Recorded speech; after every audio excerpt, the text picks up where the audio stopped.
The air was thick as she scribbled on the paper, her hand shaking.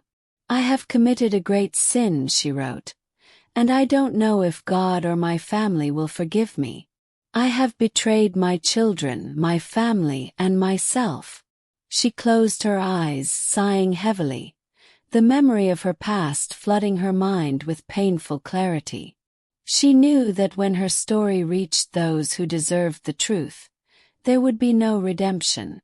Yet something within her demanded she share the truth, no matter how ugly.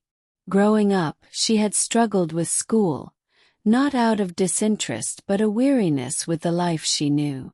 So, when she failed her exams, her mother insisted she try again, even offering to take a loan to pay for her schooling. But she was defiant. One morning, without warning or a goodbye, she packed her things, left her small town, and vanished into the sprawling city. She didn't know anyone there, and for a time she wandered aimlessly, taking any odd job she could find, desperate for a place to sleep and a way to survive. Then she met him, a construction worker who offered her a makeshift shelter in his kiosk apartment. She agreed, glad to have a roof over her head. Her days were spent washing and cleaning strangers' clothes and houses for meager pay. Life was harsh, but it was hers, until the day she discovered she was pregnant. The news was a shock, and a deep-seated panic gripped her. With her earnings barely enough to support herself, she wanted to terminate the pregnancy. But her partner stopped her, insisting, "We don't know what blessings this child may bring." When a scan revealed twins, he was even more adamant, calling it a sign of fortune. Despite her reservations, she kept the pregnancy, struggling through each day. After the birth of her twins, she returned to her cleaning jobs, carrying the children with her. Her work expanded when a friend mentioned an elderly man in need of a housekeeper. She took the job, grateful for the extra income. The man, alone in his sprawling home, was kind and compassionate, and over time he learned of her struggles. It wasn't long before he surprised her with a sum of money, enough to start a small fruit business, which would allow her to care for her children as she worked. She had never known such kindness from a stranger.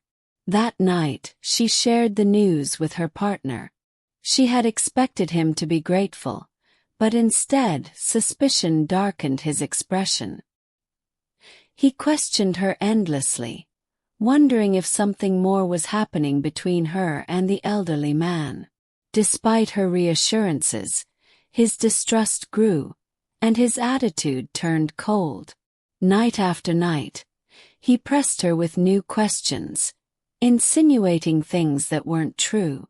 Then came his plan, a proposition so wicked that it chilled her to the core.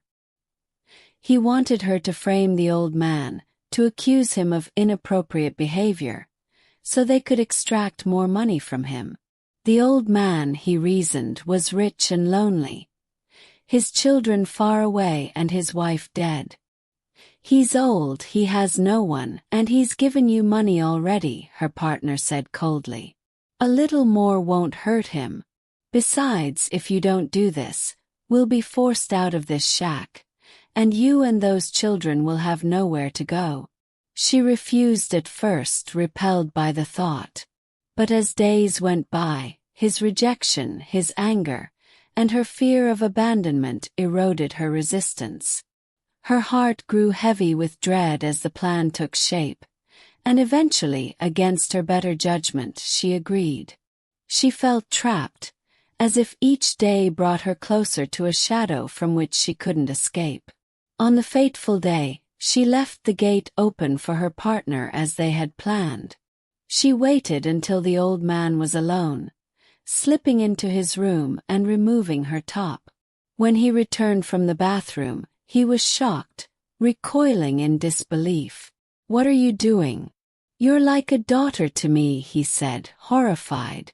But she continued, her actions robotic, her mind blank with fear and guilt. When he pushed her away, she started scratching her own skin until she bled, throwing herself to the floor, screaming. Her partner burst in, phone in hand, filming the scene. The old man was helpless, stunned into silence, as the accusations began to mount. The neighborhood descended on the house, a mob of voices accusing the old man without listening to his defense. The humiliation was unbearable. He called his children, pleading for help, but the shame and scandal left them speechless. Ultimately, the children settled, offering her partner the money he demanded, and she watched, numb, as her family's life changed.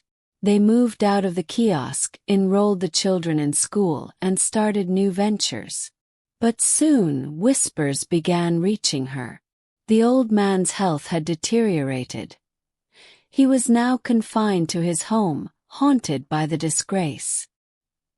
He had been abandoned, even by his own children, who could not bear the shame. And then one day, the news arrived that he had died, a broken man, his heart shattered by betrayal and isolation. Her husband dismissed the old man's death as mere coincidence. But soon another misfortune struck. He was killed in a construction accident, falling from a building and shattering his skull. The shock paralyzed her with grief. But as she staggered home to her children, another horror awaited her. The twins had fallen into a water-filled ground hole while playing. By the time she reached them, they were gone. In the following days, the guilt and sorrow weighed on her like a curse. At night, when she closed her eyes, the old man appeared, his ghostly form calling her name, pulling her into a dream where they faced each other in a court of shadows. And in every dream she lost, condemned by his silent, accusing gaze. Now she sat alone, racked with sorrow, the shadows of her sins creeping around her. She could feel death's chill, a silent reminder that she would soon face her own judgment. She clutched the notebook close, praying that somehow, somewhere, those she had wronged might forgive her. Her voice cracked as she spoke her final confession to the silent room. "This is the truth, and nothing but the truth. For the sake of my children, I can only hope for forgiveness." Her story ended there, the last sentence trailing off as if her hand had finally, in exhaustion, refused to carry the burden any longer.